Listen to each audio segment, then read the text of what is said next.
राहुल गांधी के 2 दिवसीय दौरे से पहले लगाए गए पोस्टर चर्चा का बड़ा विषय बन गए हैं। इन बैनरों में विपक्षी नेताओं को भगवान का दर्जा देते हुए तेजस्वी यादव को ब्रह्मा, राहुल गांधी को विष्णु और अखिलेश यादव को महेश बताया गया है। ये बैनर सपा नेता राहुल निर्मल बागी द्वारा लगाए गए हैं, जो लोहियावानी में प्रदेश सचिव हैं। जैसे ही ये होल्डिंग शहर में लगे, सियासी गलियारों में हलचल मच गई और गर्मा गर्म बहस शुरू हो गई। लखनऊ में सपा प्रदेश अध्यक्ष से इसौली विधानसभा की पीड़िता के परिजनों ने मुलाकात की। इस दौरान परिवार ने दर्द साझा किया तो प्रदेश अध्यक्ष ने भरोसा दिलाया कि न्याय हर हाल में मिलेगा, साथ ही आर्थिक मदद दिलाने का भी आश्वासन दिया है। वहीं प्रदेश अध्यक्ष ने साफ कहा है कि अगर इंसाफ में देरी हुई तो सपा का प्रतिनिधिमंडल खुद सुल्तानपुर जाकर परिवार के साथ खड़ा होगा। कौशाम्बी जिला अस्पताल के सार्वजनिक शौचालय को लेकर लोगों ने बदहाली के आरोप लगाए हैं। मरीजों और परिजनों का कहना है कि शौचालय में गंदगी इतनी फैली है कि इसका उपयोग करना मुश्किल हो जाता है। दुर्गंध बाहर तक फैलती है और लोग नाक पकड़ कर वहाँ से गुजरते हैं। आरोप है कि लंबे समय से शौचालय की सफाई नहीं हुई। उनका कहना है कि रोज हजारों मरीज और परिजन अस्पताल आते हैं, लेकिन गंदे शौचालय और दुर्गंध की वजह से उन्हें बाहर ही मजबूरी में जाना पड़ता है। कौशाम्बी से लोकमंच के लिए लवलेश कुमार की रिपोर्ट। हमीरपुर से बड़ी खबर है, जहां एसडीएम और किसानों के बीच हुई कहासुनी ने तूल पकड़ लिया। दरअसल मौदा क्षेत्र में खाद केंद्र पर देर से खुलने को लेकर के किसानों ने जाम लगा दिया।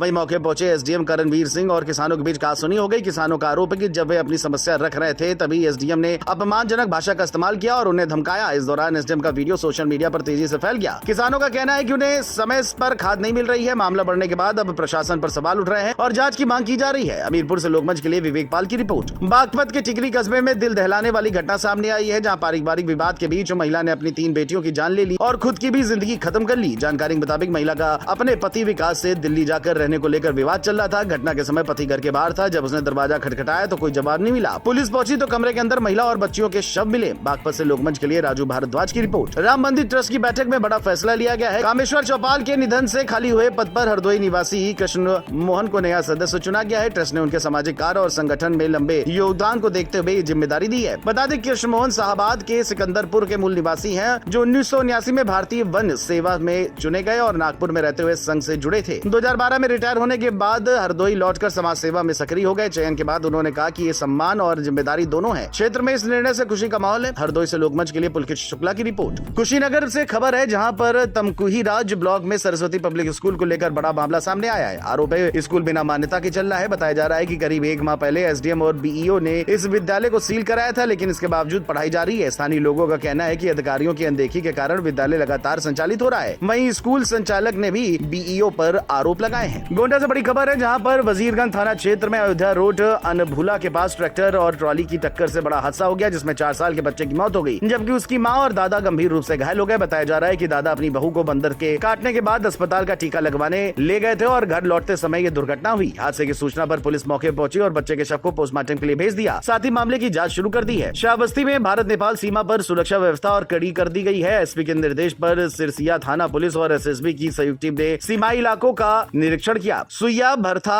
डगमरा नाका और नोमेंस लैंड तक गश्त की गई। इसके साथ ही तिकुनिया मोड़ पर वाहनों और संदिग्ध व्यक्तियों की चेकिंग भी की गई। वहीं सीमावर्ती जंगल क्षेत्रों में भी गहन जांच और पूछताछ की गई। अधिकारियों का कहना है कि ये सुरक्षा जांच नियमित रूप से चल रही है, ताकि सीमा पर कोई गलत गतिविधि न हो पाए। नेपाल में हुए बवाल और अशांति के बीच मथुरा के साधु संतों ने बड़ा काम किया है। बता दें कि यमुना किनारे भोले बाबा के मंदिर में विशेष पूजा कर शांति की प्रार्थना की। श्री कृष्ण जन्मभूमि मामले के याचिकाकर्ता दिनेश फलाहरी महाराज ने कहा कि नेपाल में शांति स्थापित हो और प्रधानमंत्री मोदी इस पर नजर रखे। साध्वी प्रिया किशोरी ने इसे सनातन संस्कृति पर हमला बताया। वहीं समाजसेवी राजेश पांडे ने इसे विदेशी साजिश की ओर इशारा किया। महामंडलेश्वर रामनारायण गिरी और महंत अजय गिरी ने भी कहा कि नेपाल में शांति बहुत जरूरी है और भगवान से प्रार्थना है कि सभी लोग सुरक्षित और शांतिपूर्ण जीवन जी सके। भोले बाबा के मंदिर में पूजा अर्चना की है और भगवान से प्रार्थना की है कि नेपाल हमारा सनातनी हिंदुओं का राष्ट्र है, वहाँ पर शांति स्थापित हो।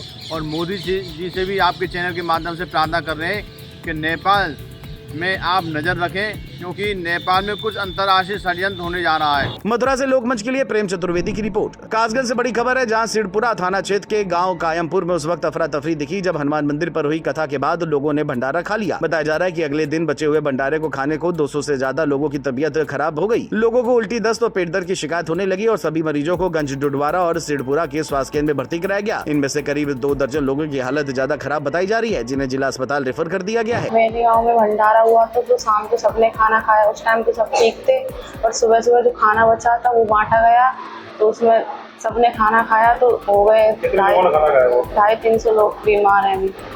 वही घटना के बाद स्वास्थ्य विभाग में हड़कंप मच गया है और टीम तुरंत गांव पहुंचकर इलाज और जांच में जुट गई है। कायमपुर सिरपुरा की जगह है जहाँ से ये केस आए हैं। कोई आयोजन था धार्मिक जिसमें बासी प्रसाद इनको खा लिया था, इस तरह की बात बता रहे हैं वो लोग।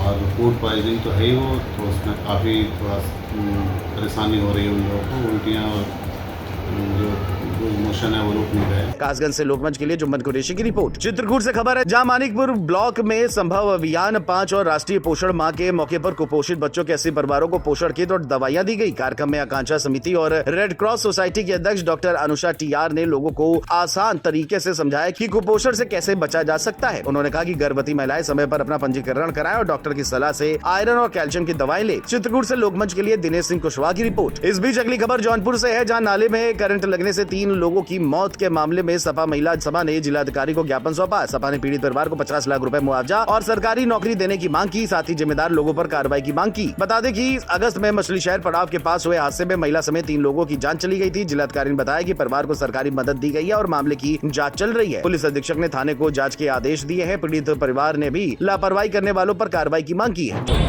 ये मांग लेके आए हैं कि जो ये पीड़ित परिवार है, तीनों परिवार, शिवा, गौतम और प्राची मिश्रा और समीर का परिवार, इन लोगों को हम लोग ये मांग लेके आए हैं कि 50 लाख रुपया और एक नौकरी इन लोगों को दिया जाए। क्या आश्वासन मिला है?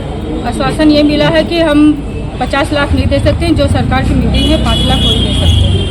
जौनपुर से लोकमंच के लिए विवेक कुमार की रिपोर्ट। मुजफ्फरनगर पुलिस ने ऑपरेशन सवेरा के तहत बड़ी कार्रवाई की। मीरापुर थाना पुलिस ने चेकिंग दौरान एक कार से भारी मात्रा में नशीला पदार्थ बरामद किया, जिसकी कीमत लाखों में बताई जा रही है। कार्रवाई में पुलिस ने हरियाणा के पानीपत निवासी रमेश को गिरफ्तार किया, जबकि उसका साथी फरार हो गया। पूछताछ में खुलासा हुआ कि रमेश और उसका साथी उड़ीसा से माल लाकर मुजफ्फरनगर, शामली और पानीपत में बेचते थे। रमेश पर पहले भी कई मामले दर्ज है। फिलहाल पुलिस ने कार को सीज कर लिया है और फरार आरोपी की तलाश जारी है। रेंज सहारनपुर में डीआईजी सर द्वारा ऑपरेशन सवेरा जो है चलाया जा रहा है, जिसके तहत नशा के विरुद्ध और नशा तस्करों के विरुद्ध विधिक कार्रवाई करने का जो एक सक्रिय अभियान जो है वो चल रहा है। इसी क्रम में जनपद मुजफ्फरनगर में पिछले दिनों में कई जो है नशा तस्करों के विरुद्ध जो है कार्रवाई हुई है, जिसमें भारी संख्या में जो है स्मैक, गांजा, चरस, अफीम इन सब की बरामदगी भी हुई है और कई इस तरीके के नशे के तस्कर जो है जेल भी भेजे गए हैं। इसी क्रम में आज थाना मीरापुर द्वारा जो है एक गांजा सप्लायर जो है, जिसका नाम रमेश पुत्र रूपचंद है, जो रहने वाला पानीपत हरियाणा का है। मुजफ्फरनगर से लोकमंच के लिए अंकित कुमार की रिपोर्ट। मुरादाबाद शहर के लिए गर्व का मौका है। दरअसल सिटी कमिश्नर दिव्यांशु पटेल को उनकी मेहनत और उत्कृष्ट सेवाओं के लिए राष्ट्रीय पुरस्कार मिला है। ये सम्मान मेयर विनोद अग्रवाल और नगर आयुक्त ने संयुक्त रूप से प्राप्त किया है। इस उपलब्धि से न सिर्फ दिव्यांशु पटेल की व्यक्तिगत लगन और समर्पण को पहचान मिली, बल्कि पूरे मुरादाबाद की पहचान भी राष्ट्रीय स्तर पर बनी है। नागरिकों ने उन्हें दिल से शुभकामनाएं दी है और पूरे शहर में खुशी का माहौल है और लोग इस सम्मान को मुरादाबाद की बड़ी उपलब्धि मानते हुए गर्व महसूस कर रहे हैं।